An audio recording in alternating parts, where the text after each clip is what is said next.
Zdravo. Da li znate razliku između slovačkog i slovenačkog? Ne baš previše puta, ali mnogo puta su ljudi pomešali to da li ja pričam slovački ili slovenački. Koliko znam, u Srbiji nema Slovenaca ili barem ne toliko mnogo da bi imali status manjine u Srbiji. Ja sam Slovakinja i znam da slovački i slovenački reč kao reč, naziv tog jezika, tih jezika, da su vrlo slični. Ali što se tiče toga kako zvuče, jako su različiti.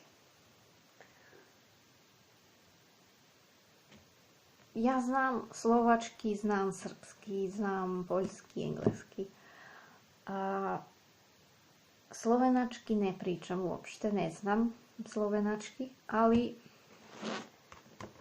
iz radoznalosti sam uzela jednu knjigu koja je na slovenačkom jeziku napisana, da bih vidjela koliko toga mogu da razumem iz knjige. I mogu reći da otprilike polovinu toga napisanog neko ko priča srpski može da razume. A što se tiče sličnosti sa slovačkim, možda 20-30% je samo slično sa slovačkim, ne više. Ovo pričam zato što desilo se ko zna koliko puta kolege i uopšte ljudi sa fakulteta, studenti, su pomešali, da kažem, da li sam pripadnica slovačkog ili slovenačkog naroda.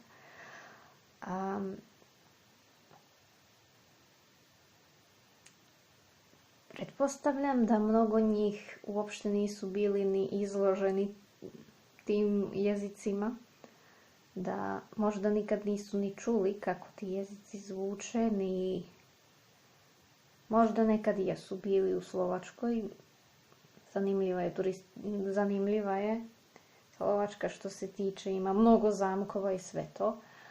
Ali slovački je zapadno-slovenski jezik, a slovenački, koliko znam, je južnoslovenski jezik.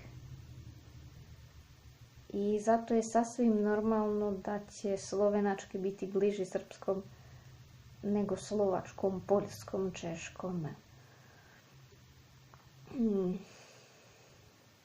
Zato samo kažem da pripazite da li je slovački ili je slovenački, pošto Slovaka u Vojvodini ima, Slovaka u Srbiji ima oko 52-55 hiljada. A Slovenaca mislim da nema. Koliko znam, nema. Nisam našla nigde zabeleženo. Ali ako ima, recite.